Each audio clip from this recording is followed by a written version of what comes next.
Students, we are reading about the Indian Constitution, and in this we had read about the Constituent Assembly. The first meeting of Constituent Assembly was held on 9th December 1946, and Dr. Sachidanand Sinha was elected as chairman to preside this meeting. And after that, the second meeting, the Constituent Assembly, was held on 11 December 1946, in which Dr. Rajendra Prasad was elected as permanent chairman. So, Dr. Rajendra Prasad was the permanent chairman of the Constituent Assembly. Now, we will read about the drafting committee. So, drafting of the constitution was not easy task. Thereafter, different subcommittees were formed to facilitate drafting of the constitution. 10 subcommittees relating to matters to procedure and 8 subcommittees were related to the matter of facts. So, to give the final shape to the reports and the suggestion of our subcommittees, a drafting committee under the chairmanship of Dr.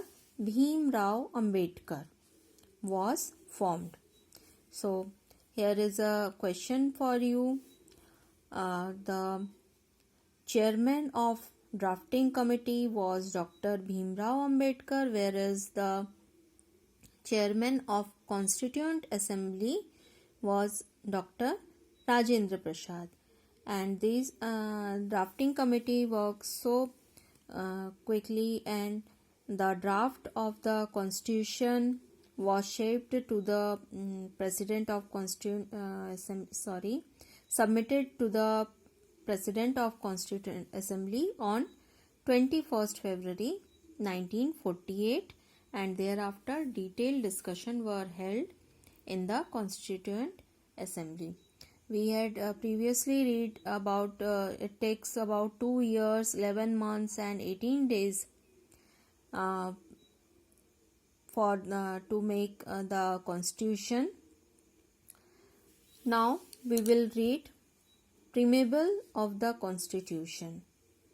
So in the preamble of the constitution, the framers of constitution have incorporated the objective of constitution, so also values and ideals. This is called the essence or spirit of the constitution. It is the resolve and feelings of the framers of the constitution. The preamble of the constitution.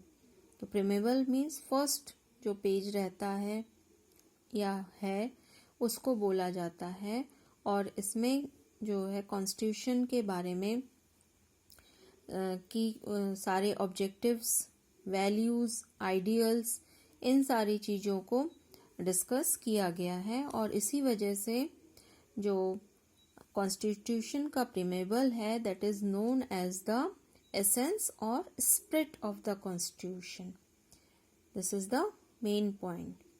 In the very beginning of the preamble, it has been indicated that the constitution has been framed as per the wishes of the people and ultimate powers vest in the people. It has been stated that India shall be sovereign, democratic, Republic.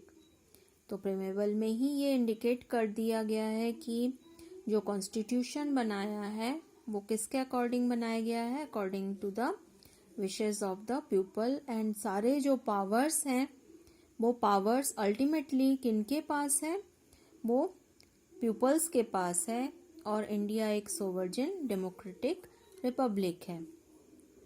So, as per the 42nd Amendment in the 1976, India was declared a socialist secular state. Main point again, 42nd Amendment in 1976, India declared a socialist secular state. To protect the unity and integrity of the country is the duty of every citizen and not only of the state. So you can see constitution of India, उसका जो preamble दिया हुआ है यहाँ आपके book में है, ये हम अच्छे से रीड करेंगे. We the people of India having solemnly resolved to constitute India into a sovereign, socialist, secular, democratic republic, and to secure to all its citizens justice, social, economic, and political, liberty of thought, expression, belief, faith, and worship, equality of status and of opportunity, and to promote among them all fraternity, assuring the dignity of the individual and the unity and integrity of the nation. In our Constituent Assembly, this is 26th day of November 1949, do hereby adopt, enact, and give to ourselves this constitution. तो ये जो preamble दिया हुआ है जो हम लोगों ने अभी पढ़ा, this is known as the essence of the constitution. Now we will read about the special features of the constitution.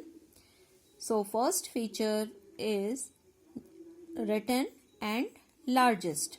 So Indian constitution is the written constitution drafted by Constituent Assembly, and it has the world's largest constitution. It has 395 articles, 12 schedules, and divided into 22 parts. अगर हम other countries से इसको differentiate करें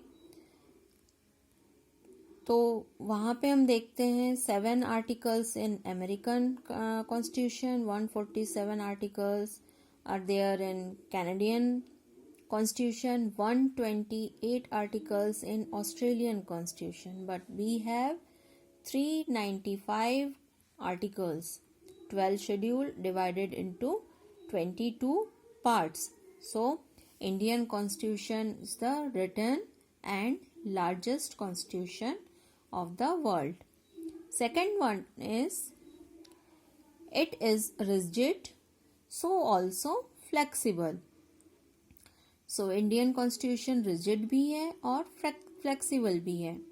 rigid means क्या हो जाता है कि जो किसी कॉन्स्टिट्यूशन में एक प्रोसीजर है कोई भी अमेंडमेंट के लिए, कभी भी अमेंडमेंट नहीं किया जाता. अगर अमेंडमेंट किया जा रहा है तो उसके लिए प्रॉपर प्रोसीजर फॉलो करना पड़ता है.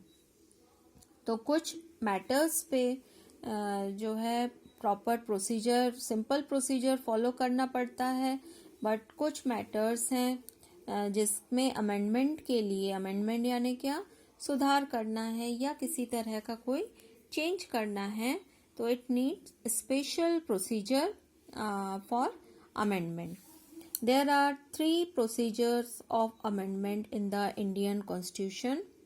Certain provision can be amended by simple majority. Some provisions can be amended by specific majority, and certain important ones can only be amended specific majority and constant of at least 50% number of state. Thus, it is a mix of flexibility and rigidity. तो amendment के लिए 3 types के हमने इधर पे procedure देखे हैं. तो अमेंडमेंट किया जा सकता है लेकिन वो इतनी आसानी से भी नहीं किया जाता. ये सारे पॉइंट्स कॉन्स्टिट्यूशन में डिस्क्राइब किए गए हैं. किन मैटर्स पे हम सिंपल प्रोसीजर को यूटिलाइज करेंगे और किन में स्पेशल प्रोसीजर को यूटिलाइज करेंगे. तो इस तरीके से हमारा कॉन्स्टिट्यूशन रिजिड भी है और फ्लेक्सिबल भी है. Next point is sovereign state. The country will decide its own foreign and domestic politics. It is not under any foreign rule and it can have its own policies of behavior at the international level. तो सोवरजिन states में हम क्या समझें कि हम हमारे decision खुद ले सकते हैं, हम किसी पर भी डिपेंड नहीं हैं. हमारे जो भी फॉरेन से रिलेटेड कोई मैटर हो या कोई डोमेस्टिक मैटर हो, तो उससे रिलेटेड जो भी पॉलिसीज़ होंगी वो हम खुद सेल्फ डेवलप करते हैं. और इंटरनेशनल लेवल पे भी जो भी हमारी पॉलिसी रहेगी वो हम खुद डिसाइड करेंगे. Next important point is socialist and secular. So by socialist state is mean that the Indian economy shall be based on socialistic pattern of society. Minimum basic needs of every Indian shall be fulfilled. Socialism as per Indian constitution shall be adopted. तो socialism में ये two words को हमें समझना है, socialism and secular. Socialism means क्या बताया गया है कि इंडियन इकोनॉमी में सोशलिस्टिक पैटर्न अडॉप्ट किया गया है, यानी minimum basic needs of every Indian people should be fulfilled. किसी को भी किसी भी तरह से अलग करने की या डिस्क्रिमिनेट करने की बात यहाँ पे नहीं की है. सबकी बेसिक नीड्स जरूरी फुलफिल की जाएगी.